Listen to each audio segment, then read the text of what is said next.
कोई बात नहीं, ठीक है। बहुत सुंदर, बहुत सुंदर। आप सभी लोगों को जय जी का। यदि पहले चार्ट लगाइए जय जी जिस का। तरीके से ये विषय है, अच्छे से लगाइए पूरा चार्ट। विषय है प्रशिक्षण, है ना। तो प्रशिक्षण एक ऐसा कार्यक्रम है जो आप करने वाली हैं। तो प्रशिक्षण से पूर्व यहाँ आने से पहले चार्ट पे सेलो टेप लगा के आइए और यहाँ आते ही लगा दीजिए, है ना। और फिर उसके बाद विषय को मेंटेन करिए। और विषय का नाम क्या था? प्रशिक्षण क्या है और प्रशिक्षण की प्रक्रिया। आप लोग जानती हैं प्रशिक्षण क्या है? Very good. तो देखिए यहाँ पे लिखा है जो आपने बताया, तो मतलब आप सभी लोग समझ गए हैं। और आगे बात करते हैं प्रशिक्षण की प्रक्रिया। प्रशिक्षण की जो प्रक्रिया है बहुत ही इंटरनल चीज है। हिंदी नहीं, इंग्लिश बोलना, हिंदी बोलना, इंटरनल नहीं है। प्रशिक्षण की जो प्रक्रिया है ना बहुत नाजुक चीज है जो हमारे तोहरे बीच में नहीं, हमेशा आप जिस भाषा में बात करती हैं उस भाषा में, हमारे इस नहीं। संचार कौशल। संचार कौशल मतलब अपनी बात को, अपनी भावनाओं को, अपने संदेश को एक दूसरे से पहुंचाने की प्रक्रिया को क्या कहते हैं? संचार कौशल। संचार कौशल में भी कई प्रकार होते हैं। मुख्य रूप से देखिए दो प्रकार होता है। पहला बोल के संचार करना, जो अभी हम आपसे कर रहे हैं, ये क्या है? शाब्दिक संचार। इसको बोलते हैं शाब्दिक संचार। और एक होता है बिना बोले संचार करना।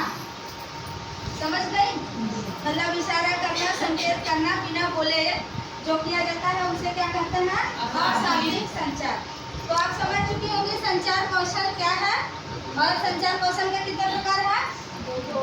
कौन कौन सा? और इस संचार कौशल को प्रभावशाली बनाने के लिए या अच्छा संचार कौशल का जो गुण होना चाहिए हमारे और आपके अंदर, वो इस प्रकार है। आपके सामने हमने लिख रखा है, देखिए।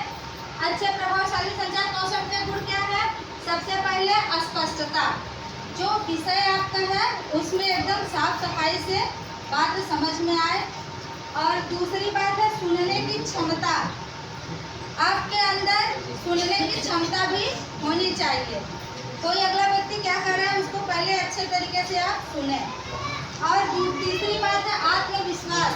आपके अंदर आत्मविश्वास होना चाहिए। आपने जिस विषय को लिया है या जिस टॉपिक पे आप बात करना चाह रही हैं या अपनी जो भावनाएं आप रखनी चाह रही हैं उसको लेकर के आपके अंदर आत्मविश्वास होना चाहिए। और चौथी बात है शारीरिक हाव भाव। जिस मैटर पे हम बात कर रहे हैं उस मैटर से जुड़े हुए हमारे शरीर की गतिविधि भी होनी चाहिए। और पांचवी बात है समय का ध्यान रखना। बहुत इम्पोर्टेंट चीज़ ये है कि हमारे आपके जीवन में समय बहुत मायने रखेला। इसके वजह से आप समय का ख्याल रखिए। जितना आपको काम मिला है समय के टाइम से निपटा लेना चाहिए। और छठवीं बात है सहानुभूति। इंसान का ये सबसे उत्तम गुण है। हर इंसान के अंदर यह गुण होना चाहिए। सहानुभूति से हम आप इंसान बनते हैं। यही है जो हमारे आपके अंदर भावनाएं पैदा करता है। कहीं दुख देखिए तो आपके अंदर दुखी होने की क्षमता होनी चाहिए, भावनाएं होनी चाहिए। और अगर कहीं सुख है, उल्लास है तो उसमें भी आपको खुश और उल्लासित होना चाहिए। और सातवीं बात है प्रभावशाली शब्द का चयन।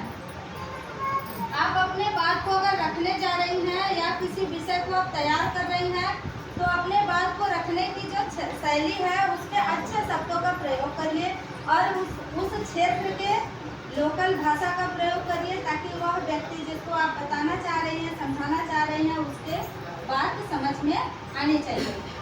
और आखिरी बात है धैर्य रखना। जय हिंद। के लिए आए हैं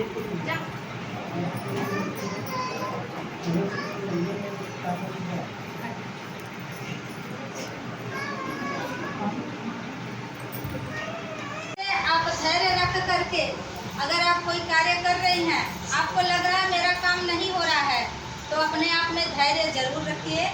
समय से समय आने पर आपका कार्य अवश्य होगा। धैर्य का यहाँ ट्रेनिंग का मतलब ये हुआ है कि धैर्य से सुनिए।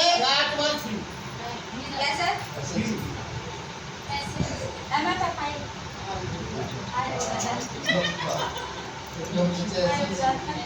चलिए ठीक है कोई बात नहीं।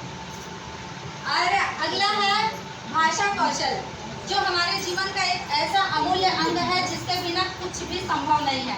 अगर हम बोलना बुलावी दीदी